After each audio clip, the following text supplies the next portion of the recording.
Today on the Marvel Cinematic Universe podcast, we are discussing WandaVision Season 1, Episode 4. We interrupt this program right after this ad we have no control over. Welcome to the Marvel Cinematic Universe podcast. My name is Matthew Carroll.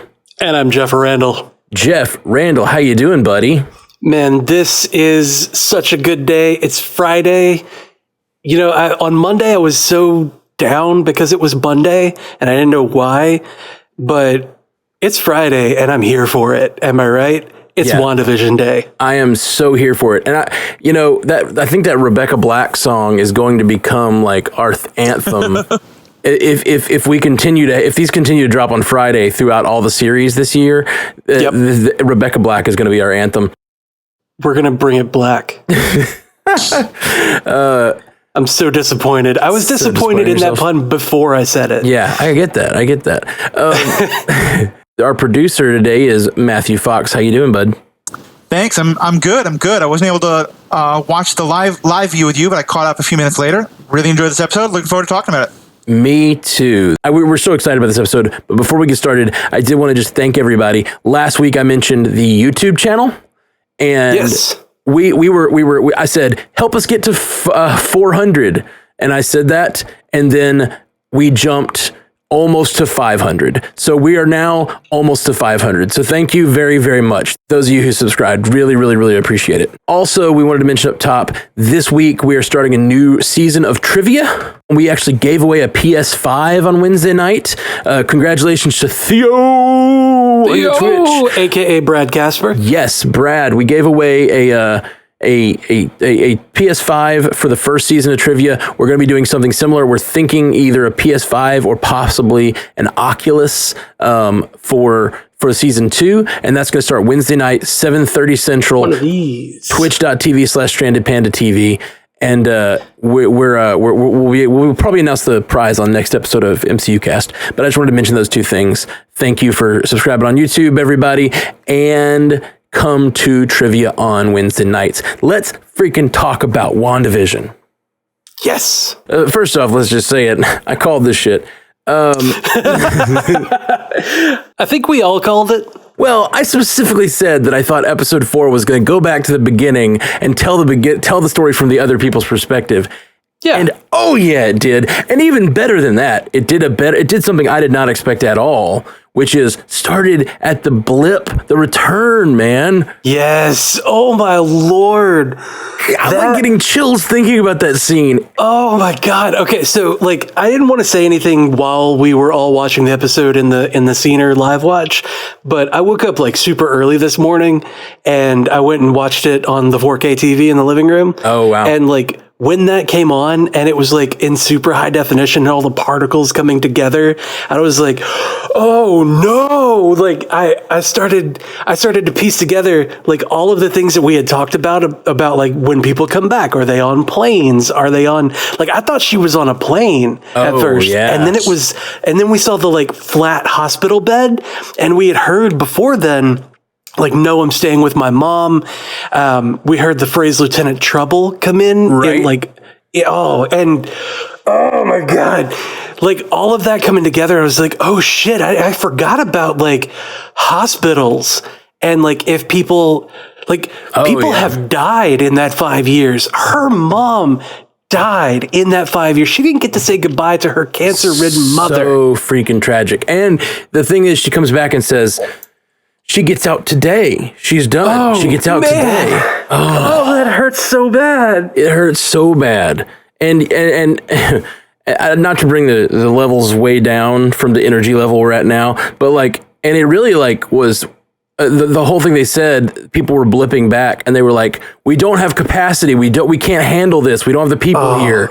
And that hurts so bad. It hurt because I literally just went through that, the hospitals are all overrun with COVID right now, and my mom couldn't get into the hospital. And that's so this was just so real life and so really upsetting. Yeah. Yeah, I just God. That set me off at the very beginning in an emotional place, and then her mom having died. This was rough, man.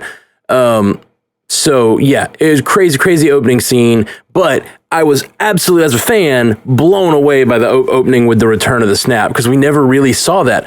We never saw anyone return, have we? At all? No, we didn't see anybody get like pieced back together. We saw a little bit of it in Spider-Man Homecoming, or not Homecoming, Far From Home. We did. You're right. When they showed up on the court, but it was like super far away. It was super far away, and it was like, it wasn't like right up in it, and it was in the middle of a basketball game. Yeah. Like the band showed up. The band, that was so good. So I loved that. I love that it started there. I love that it's tying so many moments in Marvel together, because we've got young Monica Rambeau, we got Lieutenant Trouble, we also have the Blip returning, and now we have this WandaVision, and just all the elements came together, and like, this episode was wonderful, but it makes me so excited for the future of the show, because basically this was a paint by numbers episode. This was, we know this happened, here's how it happened. We know this happened, here's how it happened. And we'd already kind of pieced all that together, figured it all out. The one thing we already had a framework in mind. I loved your comment in the live chat. You've been saying how you thought Monica was the pilot of the helicopter that crashed. And then she was. And then you were like, see, she was the pilot. It was just a drone trying to make it in this world on its own. Yeah, that's so true. So true. My song, Just a Drone, has a whole new meaning now. Yeah. Trying to make it in this WandaVision on my own. So, like, I just got to tell you how, like, everyone is wonderful. Like, I was a little worried. So they've been doing this stylized sitcom thing. I was a little worried, not very, because we've only seen very little of what's going on in the real world so far, even in the trailers. And I was a little worried that we get outside of the WandaVision world and it would feel like TV. You know what I mean? Yeah. This did not feel like TV. This did not in any way. This felt like a movie. It felt like the first 30 minutes of a movie. It really did. Right. Of a Marvel level movie. Oh my God, yes it did. The picture quality was there. The direction was there. The acting was there. The Jimmy Woo close-up magic was there. Oh my God, the close-up magic Jimmy Woo was so good. It was such a good callback. Oh man. I was so excited when I saw that both times. The second time, I was like, here it comes. It's so small, too. Like, it's such a small little thing that it is so... This is exactly the kind of thing we're always saying they should do to tie together the TV shows. We're always like, they should just do a little reference that won't be distracting to the audience, but will let us know how much they love us, because they're like putting a little love on it.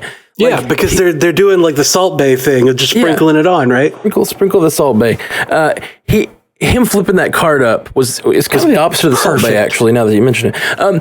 But him flipping that card up is just an absolutely perfect reference to Ant-Man, him loving Ant-Man. Like, it's just the connected universe in a way that we've never... This is the connected universe paying off in a way we've never seen it. This is what we were promised. Yeah, it really is.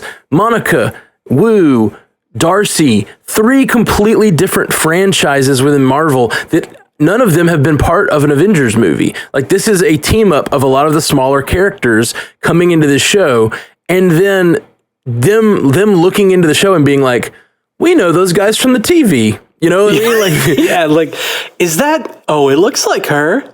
Yeah, I think that's her. And Darcy says one of the lines that I still am thinking about, I'm still mulling over, is she says, I know it's been a crazy couple of years on this planet. Right. On this planet. But isn't he dead? But the part that throws me like out is like, I know it's been a crazy couple of years on this planet. Yeah. And I'm like, well, what planet has she been on? Well, she's in Sword, apparently, and she was part of manned missions. Like, this Sword apparently not only came into existence in the last 5 years, but prior to that, they mentioned manned missions. And I don't think it came into existence in the last 5 years. No, I'm saying that. That's what I'm saying. Like, it didn't. We speculated that because it's never been mentioned before on a previous episode. Right. Okay. But no, they said she was already on manned missions. She grew up. She grew up in Sword. The guy said, your mom built this place up on her, like, with her hands, basically. Yeah. And said, you grew up here. Because, so it makes total sense now that I think about it.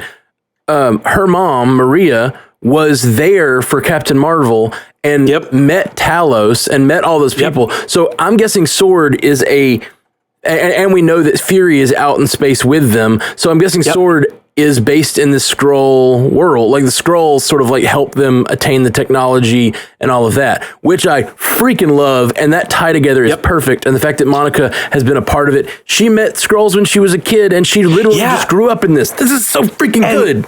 Like part of that that's so exciting that like to kind of cement that is that the guy said, the director said, like, you know, there's space is full of unidentified threats now. She's like, always has been full of threats and allies.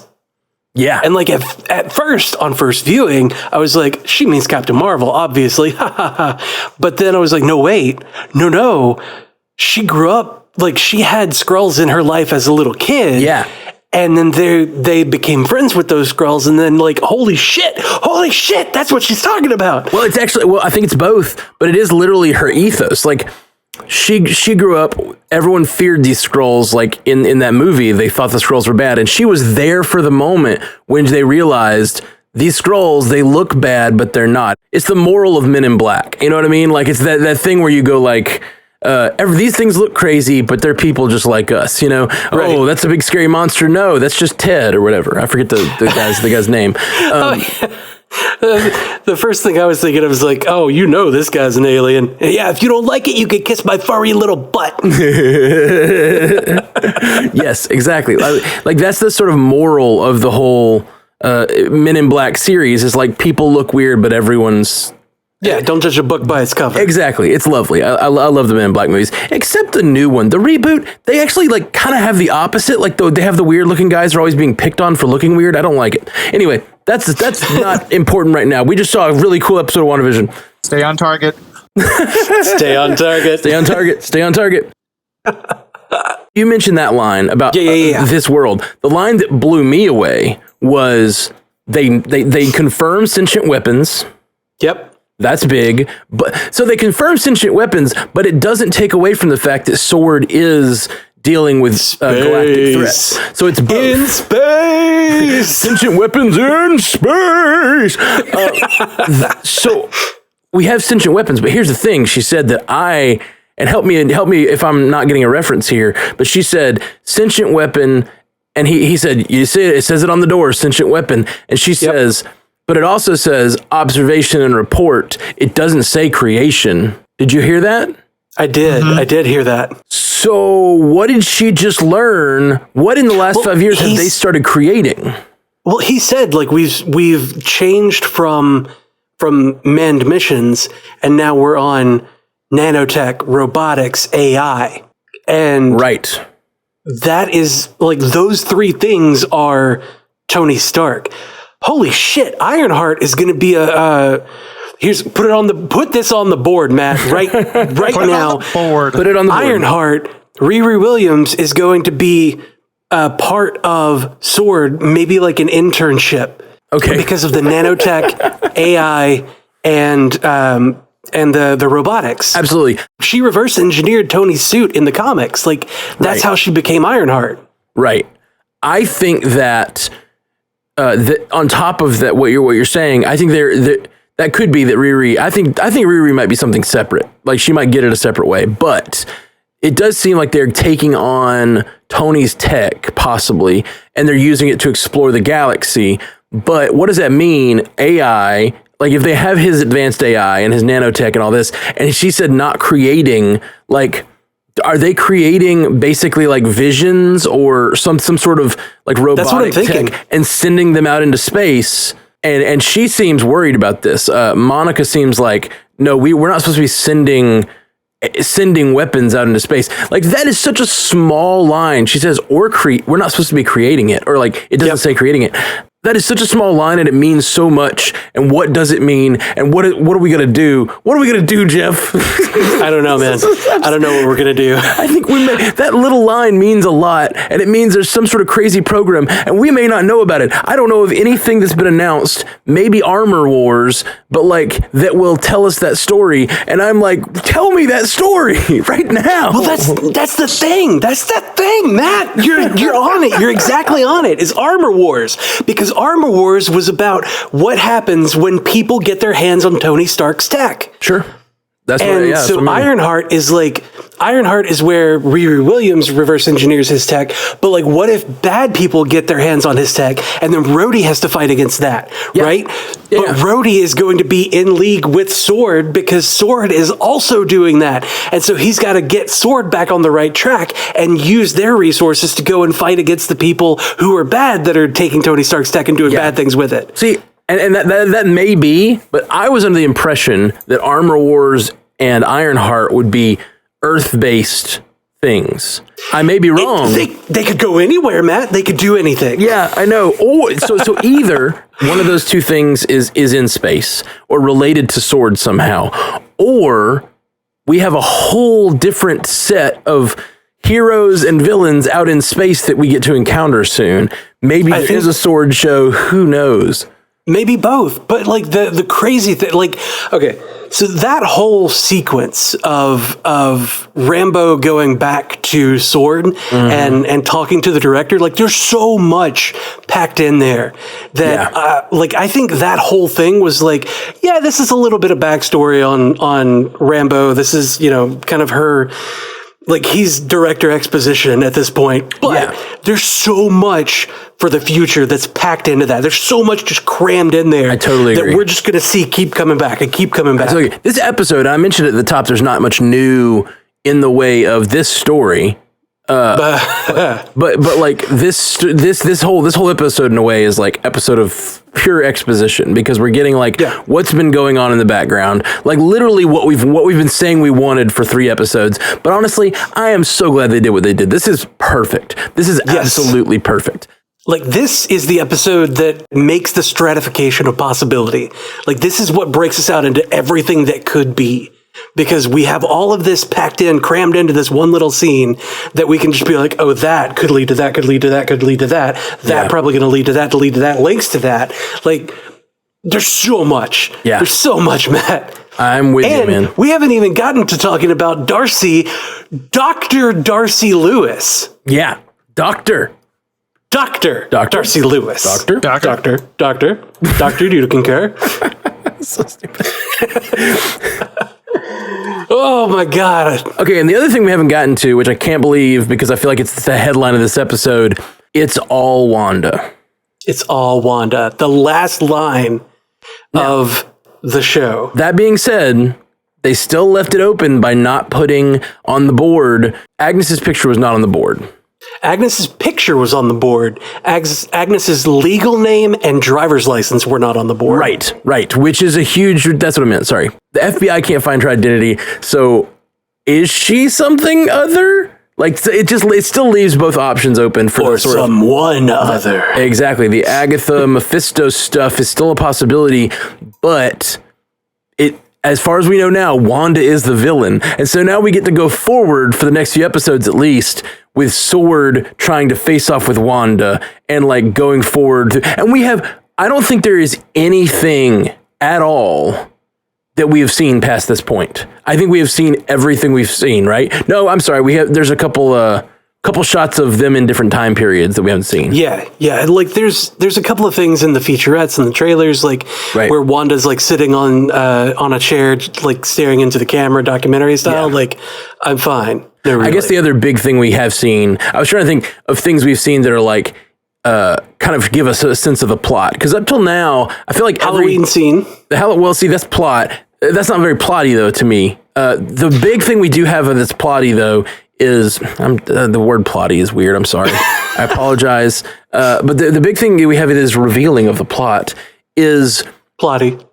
Okay, you're right. Plotty. The Vision and Wanda saying, "This is our home. We're going to protect it." Right. This is our home. Let's fight for it. Yes. And Vision touching Agnes's temple. You remember that in the trailer? He that's touches right. her temple and the light goes into her. And it's like she wakes up from a trance and says, am I dead? And he's like, no. Why would you say that? As much as we have theorized about Agnes being Agatha Harkness or whatever, her getting her temple touched and waking up seems to be like she is not in control at all. You know what I mean? Right.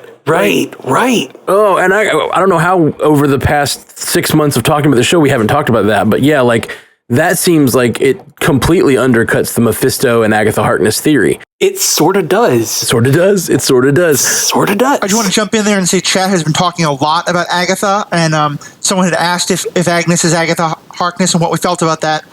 And connected to that, someone also pointed out that not only Agnes, but Dottie is also not on the board. Well, that's the difference, though. Dottie, like when they had put those up, they hadn't gotten to the point in the episodes yet in episode 2 where Dottie shows up. Right. So it makes sense that she wasn't on the board, but Dottie also didn't have a profile at all. Agnes did have a profile, but her picture was the only thing that was on there. There was no legal name and no license.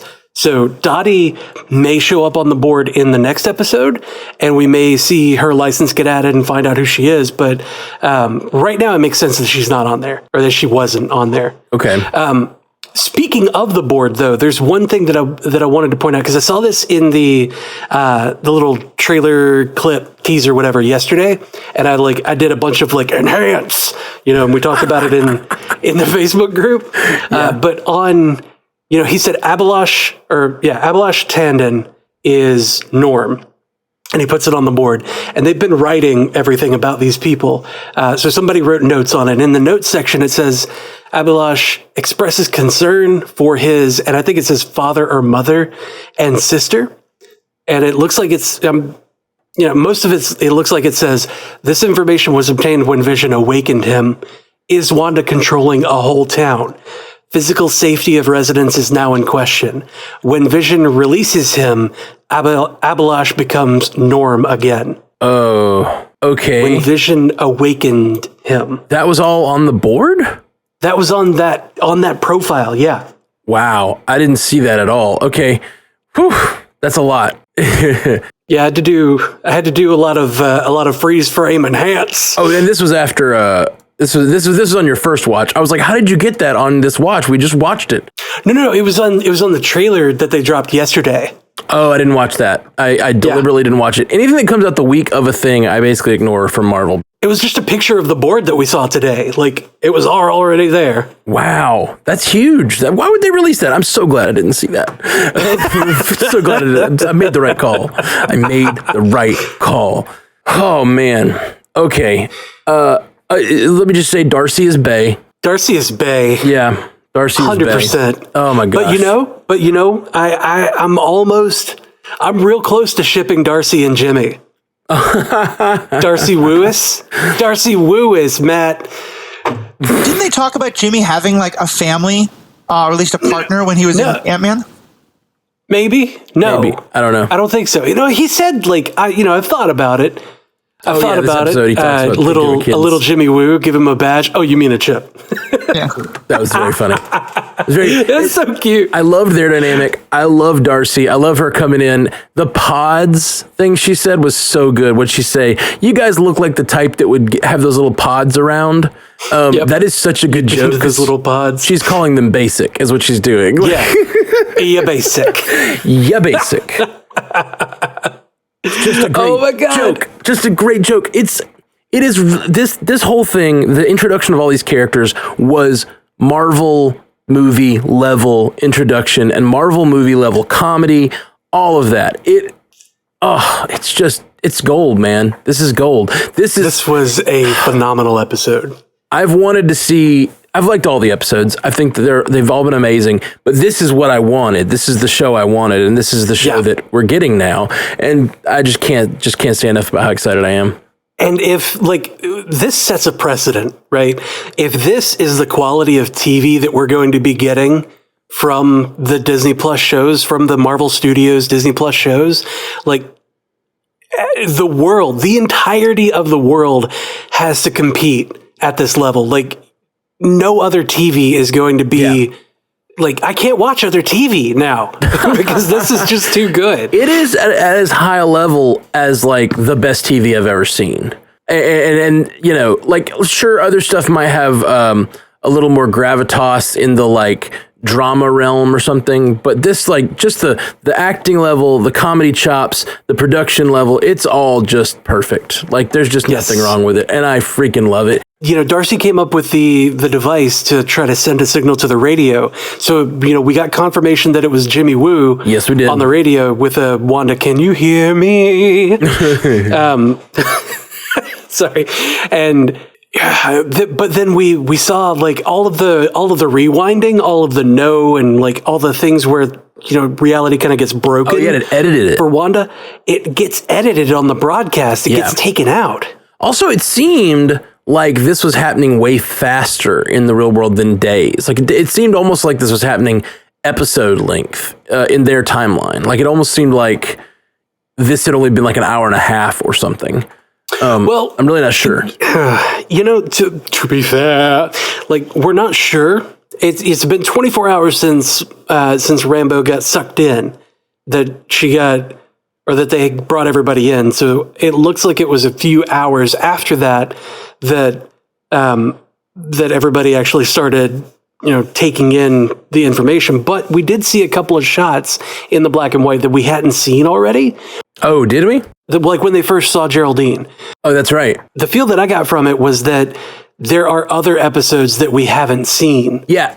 I'm thinking possibly that, like, there are other episodes we haven't seen, and that was all in the 50s. And then once she starts encountering SWORD trying to break into her reality, she starts rewriting it as different versions or something like that.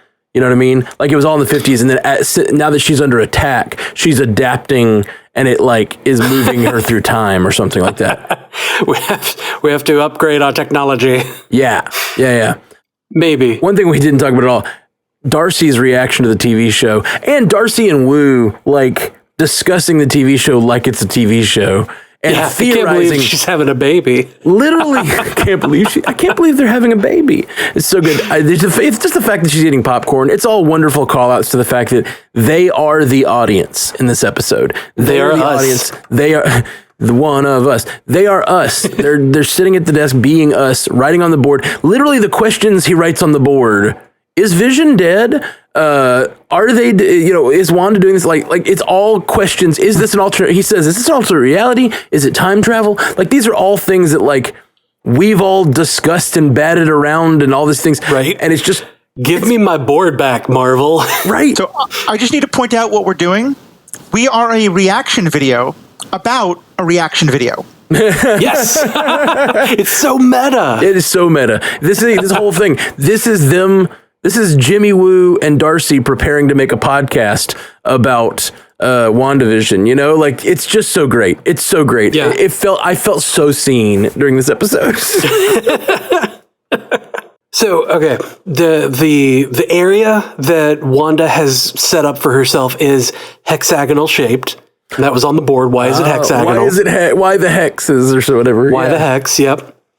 And you know, is Vision dead? When you said that, it reminded me that we saw, like, zombie Vision. Oh, that's right. Gosh, there's so much in this episode. For as little as it moved the story forward, and as much as it was paint by numbers and just, like, drop in the little things, there's so much in this episode. We see there's so much. As much as we've been seeing from the TV's perspective, basically, this whole time. Yeah. In this episode, we see a little bit from Wanda's perspective for the first time. And you know, last episode, I'm trying to remember if we see that moment in last episode when Vision comes back in. Do we see her react that way? I'm not sure. Anyway, her reaction to we see what she sees, which is once she's reminded of the real world, she starts to remember that Vision is dead, and she sees him that way. And that was real dark and weird. When Vision comes back into the room and she's rocking the twins and she's focused on them, he comes walking in and you can see it in the background, like, he's fuzzy, but his color is off. And his color, like, he looks grayish. And then when he comes into focus, he is that awful like stone pulled out zombified Vision, and she's like, oh, and he changes back to normal. But it's not, I don't think it's normal. I don't think it's normal Vision because his eyes are blue, and they are like, his eyes are blue and they look like a regular person's eyes. And I don't think that Vision's eyes have traditionally looked like that. I felt like he looked very similar as he looked after Thanos pulled the stone out. Yeah, I'm going to look that up for us now.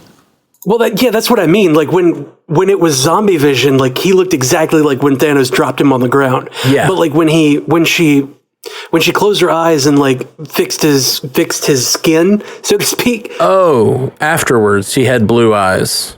Yeah. Well, he had blue eyes right there. Right. Interesting. And I don't think that he had blue eyes like that when he was created in Age of Ultron. I don't think he had eyes like that in Captain America: The Civil War, and in Infinity War. I don't think so. I'm looking at pictures now, and I mean, his eyes look pretty blue from in like a lot of screenshots from the earlier movies.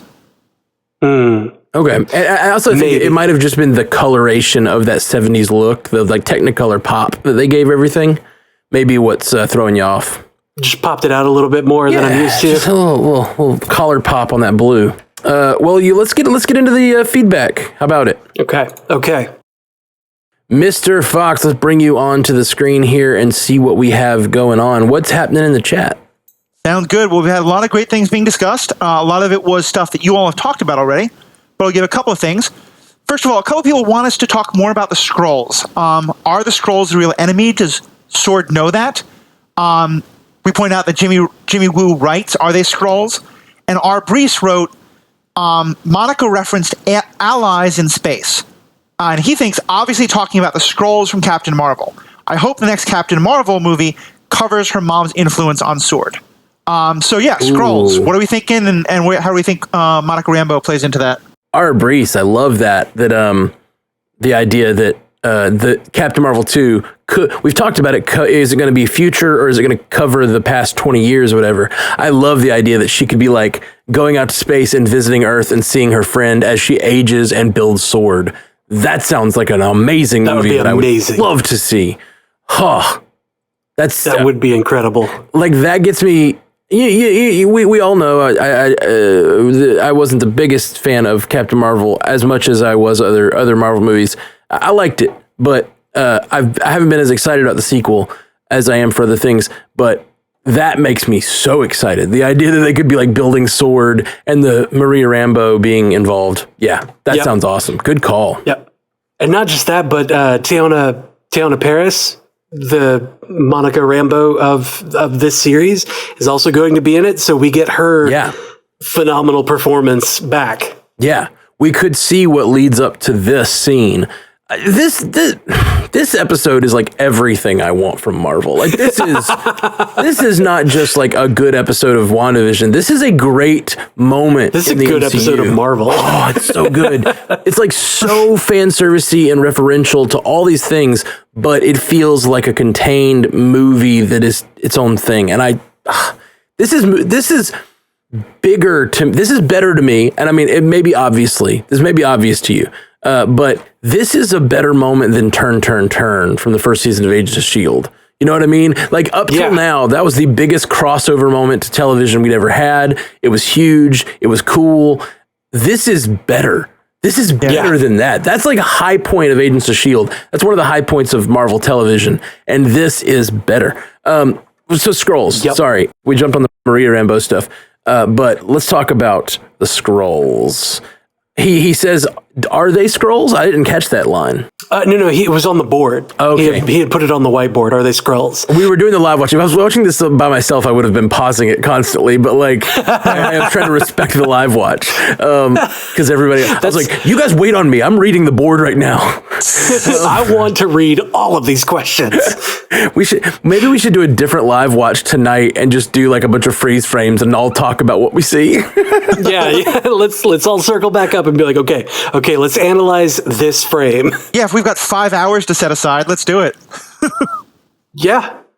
Is your time really that valuable? My partner might say so, but probably not. My job certainly doesn't say so. We should do what we do with our trailer watches, where we take a 30-second trailer and turn it into a 10-minute podcast or 30-minute podcast. Who am I kidding? And we should do that with the full episode, just like a 30-hour thing where we're like, freeze frame, keep enhance. I would do that. I would do that. I would so do that for this episode. Fuck yeah, I would do that. Well, maybe we will tonight. Who knows? We'll talk. I'm going to watch this episode like 3 more times today. And you know, it's crazy. We got so much in this episode, and it was only a 30-minute episode. Yeah. It was still just 30 minutes. Yeah.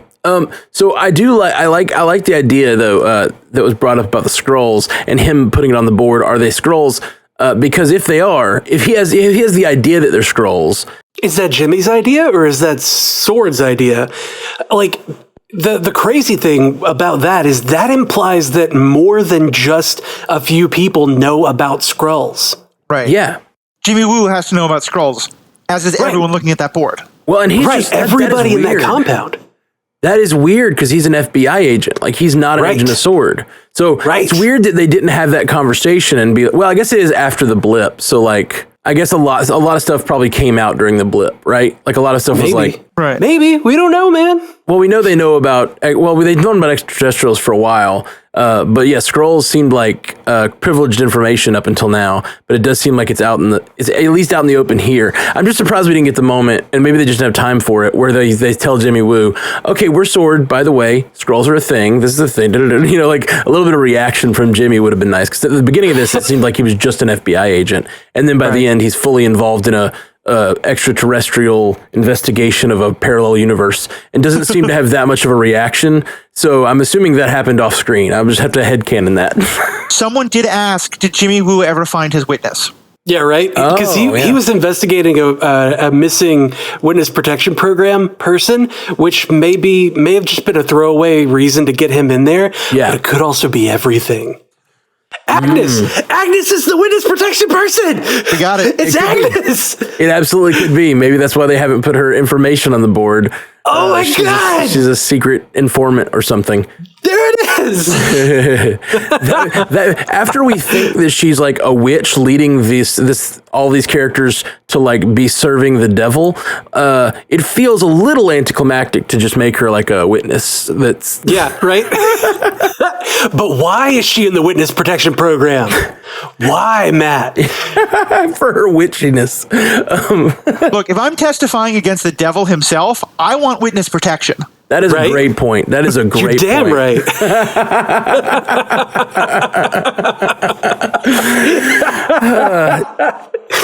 The last thing I want to say about Skrulls is if they think it's Skrulls, and this seems like a nefarious thing going on in Westview, like they've got to have the idea that yes, Skrulls are our friends, they're our allies, but they can also do things that we don't like. If they have the idea that this is Skrulls, it is interesting because so far the only Skrulls we've met have been sort of allies of Nick Fury. It's interesting to me that they could it crosses their mind that these are Skrulls because it means like, are Skrulls trying to invade us? Like that seems like what they're asking, right? So like maybe relations with the Skrulls are good or maybe not, or maybe they're, you know, whatever. I mean, you think about it, wouldn't a relationship with a race that can shape change or like DNA change to be anyone and pass any check to infiltrate anything, like wouldn't any relationship with them be very tenuous at best? Yeah, for sure. For sure. That's what's so funny. It's kind of like we talked about mutants a couple years ago. It's exactly the point of Captain Marvel that's like, don't fear these people. They're just people and they could be good or bad. Don't be fearful. But at the same time, I'm pretty fearful of the Skrulls. It's like we talked about mutants, like the whole point of the mutants is like, don't be fearful of people. But if all teenagers could turn into superpowered beings. I'm not fearful of mutants. I'm fearful of teenagers with superpowers. Thank you. That's especially because in Captain Marvel, they made a point of like, by the end of the movie, it seems like the Kree are the bad guys, the Skrull are the good guys. But that Skrull leader makes a point of saying, look, our hands are dirty too. Yeah, we all have blood on our hands. Which I think is definitely setting up the idea that the Skrulls are not going to be just like the victims and the heroes going forward. Yeah, that line was very important in Captain Marvel, and it continues to be on freaking WandaVision. How cool is that? Very cool. It all ties together. It's all connected. Actually is all connected. It's actually all connected. I feel like I just got home, you know? It just feels good. Yep. It just feels good. Like, I have to say, I was at the point after that last episode where I was thinking, like, you know what? I'm enjoying you all talking about it. I'm enjoying being a producer. I might have stopped watching because I was getting really frustrated with how long it was going on. I'm now back. Like, I feel like this was exactly, as you said at the beginning. I wish those first 3 episodes had been 2 episodes, but either way, like, now I feel like, okay, now we're the show that I've wanted. This is great. I think on a rewatch, those first 3 episodes will feel cool and interesting to have, but they might feel skippable too. I don't know.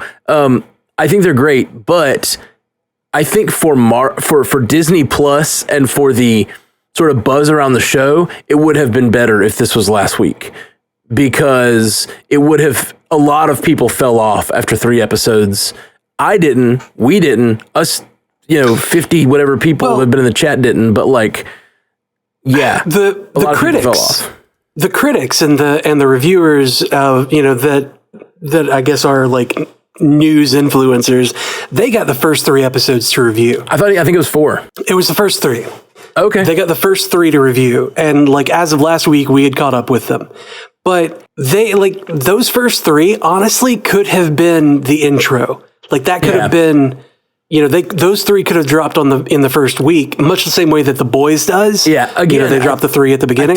I think from a business perspective for Disney, it would have been smarter to drop the first 3, because then it would only been 1 week that we were waiting for this, which is what everybody was waiting for. As great as those 3 episodes were, as impressive and interesting and like a study in classic TV as they were, and breaking new ground. Yeah. It's amazing television, but this is what everybody's waiting on. Right. I think forcing us to wait another 2 weeks from the beginning of it, 2 weeks after is when we finally get the episode that we really want. Right. Like they gave us a week of being really frustrated that we weren't getting, that deep, hot, wet continuity or some answers. I do think, though, you all might not be being as appropriately thankful to Disney and Marvel as you guys need to be, because if there's ever been a show that is more perfectly designed for exactly what we're doing right now, it's this. Oh, yes. No, for sure. The week to week. The best way to enjoy this show is to have enough other people who are into it and like sit around and debate it all week. Because the people who I know who aren't liking it are the folks who are watching it often by themselves, and they don't have people to like go super deep into it and pick it all apart. I think they kind of designed this show for folks like us. They wanted this to be. Yeah. You know what? We have some stuff for the more casual fans. This is the deep dive show. This is you're going to spend every week going frame by frame. And like, that's not for everybody, but for the people who love it and people who can do stuff like what we're doing now, it's fantastic. Yeah, it's so great. Thank you, Marvel, for this glorious Christmas gift that you have given us. Yeah, I definitely don't mean to impugn it at all. I am actually literally talking about from a business perspective, like more people would have stayed on. It would have kept more of those casual viewers if they'd thrown this in the second week. But anyway, let's get back to the feedback. I'm sorry, we talked a really long time about the first one. So, OL Sauce wrote, "I love you guys in the low 600 to 900 range. No comments, just love." So that was kind of cool. I like that we're still in the low range. We're still going above 300. Yeah, that is above 300. It's better than Haley Hobbs ever gives us. And a number of people wanted us to talk about the timeline. And Waterfall Angel said it best. They said they gave us a good timeline for how long after Endgame this is, which is nice. And then a couple other people saying that they think, and I think I agree with them, but I want to hear you all talk about it, that we now have confirmed that this is happening before Spider-Man Far From Home, because this is happening in the month after the re-snap. And then Herjack 2020 said, so what are we calling this? The re-blip, the re-snap, the re-snapping. The unblip. I don't know what to call it. We need a good name let's talk for about it. timeline. Because Matt has been calling it Return of the Blip or Return of the Snap. That's right. And of the snap. Come on, Return of the Snap. Snap. Return. I don't know. Nope. You had a good song at the start, then you kind of lost it. It didn't really. Anyway, make sense. So timeline. She comes back. That's the first thing in the episode, is that the return of the snap happens and everybody gets undusted. The dust comes back together. Like, that's so great. But she goes back to Sword 3 weeks later, and then she goes out to where Jimmy Woo is, like, the next day, and then gets sucked into the TV that day, or, sucked into the world. Is that all the same day? Do we know? Yeah. Okay, yeah. And then it says 24 hours later is when Darcy shows up. Right. And then it seems like after Darcy gets that TV on, like, it moves very fast. Like, it seems like they're watching those episodes and then they're immediately going to the, I guess they, like you said, there could have been episodes. I guess there could have been episodes in each era. Like, there could have been more 60s episodes, more 70s episodes. She says specifically, like, the thing that makes me think that is that Darcy says, whenever Wanda washes dishes, which seems to happen once an episode, barf. I love that. I love that line so much. Right. It's a funny line, but it also gives us that, it kind of extrapolates a bit for us. Okay, I get what you're saying. So maybe there have been days that have gone by, or a day at least, or 2-3 days, and it's like a marathon of WandaVision is just playing on the TV. Right. And it looks like, they brought in some more TVs. They had other TVs coming in. It looks like they had a bunch of different ones coming in, and then, like, they were all watching reruns constantly. And I'm like, hey, look, that's what we were doing. Yeah. We were just watching these same episodes over and over again. And they're, like, dissecting them and freeze framing them and getting all, it's so good. It's so good. It's so meta. It's so good. Yeah. So yes, Spider-Man Far From Home happened, 6 months after? It was either 6 weeks or 6 months. Either way, it's after the events of this. So this was before. Holy shit, Matt. Okay. So WandaVision was supposed to lead into Spider-Man Homecoming 3, supposed to lead into DS Mom, right? Yep, Doctor Strange. Doctor Strange Multiverse of Madness. So this is happening before Spider-Man 2, or Spider-Man Far From Home.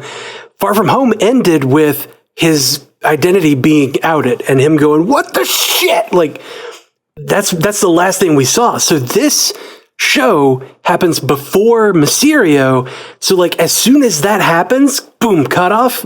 Like, we have that, the timeline could easily line up for that to go straight into, the Spider-Man 3 movie, and, like, Wanda has been breaking reality. Yeah. And then that affects Spider-Man.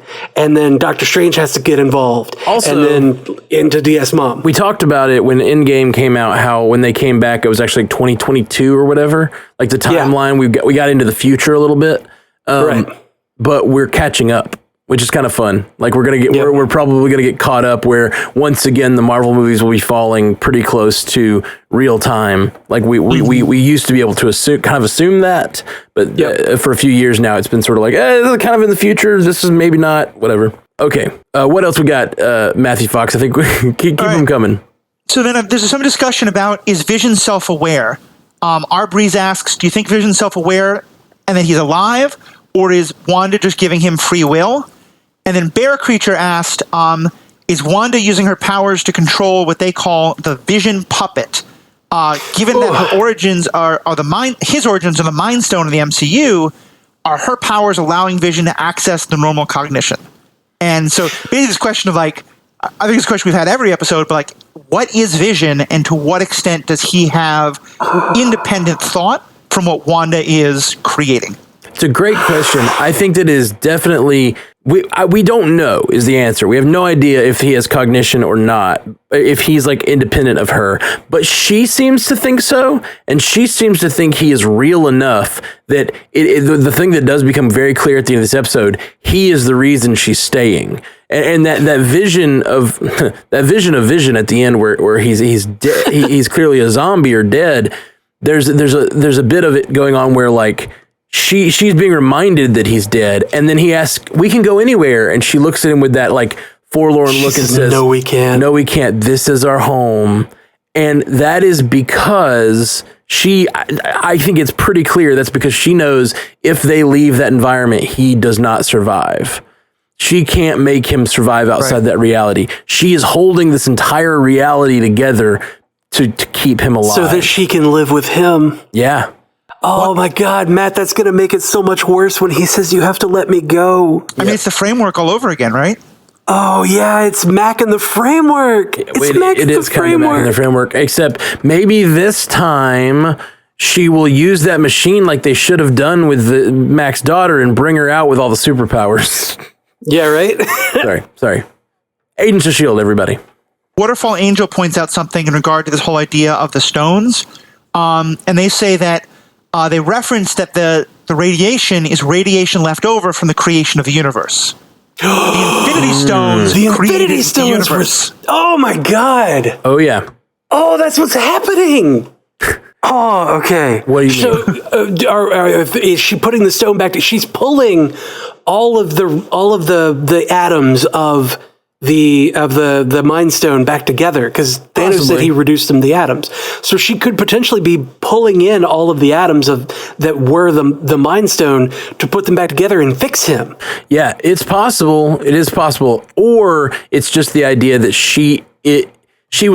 her powers were birthed of the Mind Stone, and so she's using the powers that she and that's what's causing the radiation to happen. Yeah, it could just be her reverberation of her powers creating this. But it could be maybe she's trying her best to build back Vision, but knows that she can build back all the other parts of the overlay, but she can't create a Mind Stone yet. And maybe that's what she's trying to do. Maybe she's trying to. That is a possibility. Or maybe she is. Oh God, this is.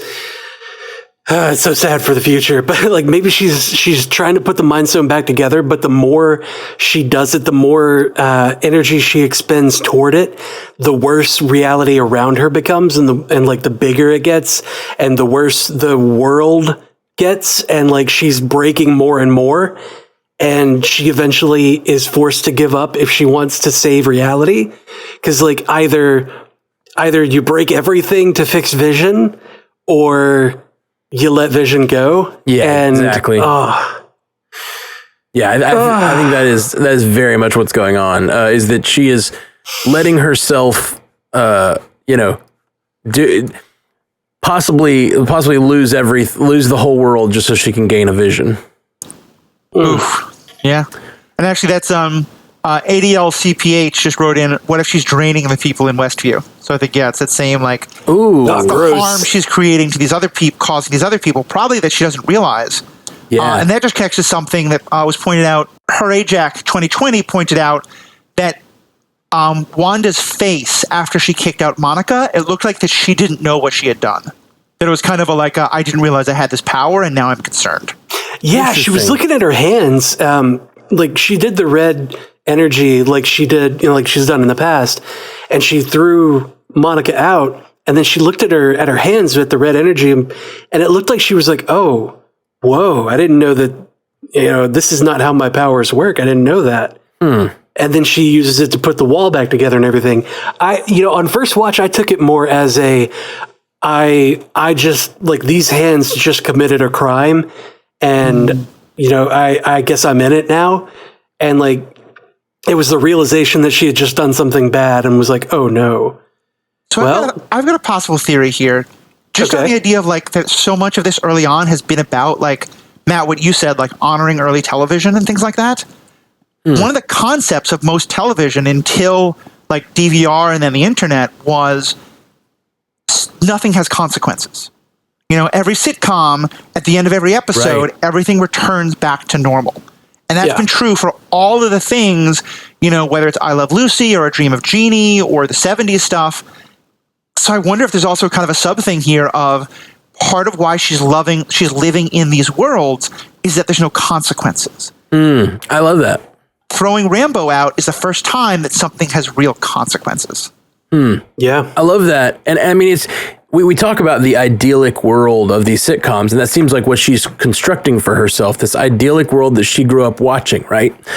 But one of those more meta concepts in that idyllic world are the idea that it's there are no consequences. The episodic nature of a show where just everything resets to one every episode is a thing we all dream about. It's a thing we all watched as kids, and like, it's not how the world works. Nothing is ever the same. You can never go home again. That whole thing, like, every day is a different day, and your choices do have consequences. Pain and loss happen in real life, and like the idea that she's in this simulation, I love that, Matthew. That's a good point. I like that a lot. Regardless of what she's thinking when she throws Monica out, that's a really great sort of deeper meaning to her constructing this reality. I took her look as she throws Monica out and looks sort of dazed by it. To me, that was her falling back into the simulation. Like she wasn't so much dazed by her throwing out Monica as she was dazed by the fact that she was brought out of her simulation for a second. Like for a second, she remembered the world. She remembered her pain. She remembered Ultron. She remembered Pietro, and all that stuff. She was like, that's what she's like reacting to me. She's like, that whole situation was bad. I don't care that Monica's gone. I wanted Monica gone. I think she clearly did that on purpose. I don't think it was a mistake. I don't think she didn't know she could do it. Her hands were like, here we go. Boom. I'm the bad guy. And I'm a bad guy. And then she like looks totally fine. And then, but the reaction on her face to me was like, all the stuff that I'm trying to forget, I just had to remember for a few minutes, and now I'm going to recede back into the background of this. Yep, right. And then into the waiting arms of Mephisto. Come back to it. Possibly. Nate Muzzy pointed out that in Age of Ultron, what Wanda does is to show everybody else their fears. And what if she's like unconsciously doing that to herself now? Or the opposite. Right? Like she shows everyone their fears. Yeah. And she's like creating a world in her own mind so that's the thing we've talked about. Like in the movies, she never had a reality creation powers like this. She had telekinesis and she had mind like control powers of some sort or influence. Mm-hmm. In this, she legitimately seems to be able to create this entire reality. So is she doing it on purpose even? She may just be trying to take her own pain away, change her own mind, but she's affecting the whole world around her. One quick theory was that Darcy might also be a Skrull, based just on this was from ADL-CPH, just basing the idea on Darcy's on this planet comment, meaning Darcy is kind of overplaying her role somewhat. And we just broke Jeff again. Darcy said on this planet? I thought it was... Yeah. No, okay. She said, I know it's been a crazy couple of years on this planet, but isn't he dead? She also has experience with Thor and such. So she like has experience with the convergence from Thor the Dark World. So like she has seen other planets, never been there, but she has experience with other planets. She's from this planet. The way that she said it seemed to say to me that she had not been on this planet in a bit, or had been doing things on other planets. That is possible, and like it is possible that she's an alien. It's a real alien thing to say. Out of context, she has this sort of sarcastic Daria nature to her that makes her say things like "on this planet" seem sort of like normal for her, but yeah, it absolutely could be a little Easter egg that she's a Skrull or she's been experiencing other planets. Yeah, I like that. Especially because we know that the snapping did happen on all of the planets, not just on this one. So, right. That's true. So yeah, we talked about that one. A little bit about some of the stuff you all were talking about. ADL-CPH wrote, calling it now. They name dropped AI and nanotech, right? So Sword is going to be heavily involved in Armor Wars, and they bring back Justin Hammer and or AIM. And Nate Muzzy said, what if they pull a Mandalorian and Agents of Sword is announced at the end of this show? Amanda Laurie. Who's Amanda Laurie? Oh, yeah, from Matt. At the end of the TV show, The Mandalorian. My bad. They introduced the character Boba Fett, and they said now that Boba Fett's going to get his own TV show. So what if they're going to announce a new TV show? Name. You said pull a Mandalorian, and I thought you said pull in Amanda Lorian. Oh, like Amanda. I thought you said the name Amanda. I got you. Pull Amanda Lorian. I see. Yep. No, that's absolutely possible. We know now that Disney will do that. They will, even in the Star Wars particularly, they had just announced 15 new shows, and then they waited till the end of, spoiler alert, Mandalorian to announce Boba Fett show. Like, that is so cool. Yeah. I love it. A Mandalorian is so hot, Muzzy Nat says. And that's kind of a good way to round it out. Nate Muzzy also says, and this kind of on the meta, Marvel played us like a fiddle. They knew what things fans would latch onto and speculate on, and then they put it on a whiteboard so they could know that we played into their plan. Yep. They put that on there, and we were all just like, "Oh, I'm ashamed." Yeah. But also, I want to read every freaking thing on that board. Give me that board, Marvel. It's like they call us out. They show us exactly who we are, and in doing that, make us do that more. Yeah, they're like, "This is who you are," and you're like, "I know, but hold it still, hold it steady. Give me that whiteboard. Give me that marker." Oh man, this is so good, guys. I am beyond the moon about this episode. So excited. Well, we'll be back The moon? soon, guys. In space? In space. We'll be back. Terrestrial missions only is what he said. That says they go to space. It is space. It's true. Oh man. Well, we'll be back really soon, guys. We are the Marvel Cinematic Universe podcast. Thank you for joining us. Matthew Fox, tell them about your things. Where can they find your stuff? Sure, thank you. Well, I'm a proud part of the Stranded Panda Network. I have 2 podcasts on here. One is called Star Wars Universe Podcast, where we're just covering everything Star Wars. Right now, especially, we're trying to do everything to get people ready for all the new content coming at the end of this year. So we're doing stuff on the Clone Wars TV show. We're reviewing the last couple of movies. We've actually started doing a book club. So if either you're a huge Star Wars fan or you just want to, learn about it all, so you know what in the world's happening when all these new shows come out, that's a great thing for you.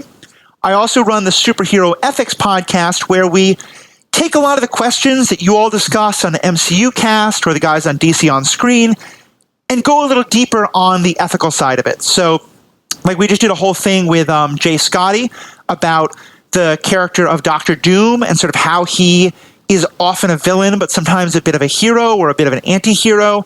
We've looked at all kinds of things like that. So a lot of great episodes. Please check them out. Find all of that either on strandedpanda.com or by looking for me at theethicalpanda.com or just searching for The Ethical Panda on Facebook and Twitter. Yeah, we'll do that, guys. Matthew Fox is a great podcaster and great stuff to check out on all those places. And we're at strandedpanda.com. If you like what we do, please check out the Patreon, patreon.com/MCUcast. We are really trying to grow this year and try to do more things and all this video and everything, and it's taking a lot more time. So if you have been considering being a patron, it would be awesome if you could join the Patreon. Patreon.com/MCUcast. Check that out. And that's all from the MCUcast today. Peace. Until next time, true believers. Thank you for joining us for the Marvel Cinematic Universe podcast. Available everywhere you get podcasts, and now a video version streaming live on twitch.tv/strandedpandatv and available at youtube.com/strandedpanda. And if you'd like to learn more about all of our other podcasts, geeky projects, and ways to support the network, visit strandedpanda.com.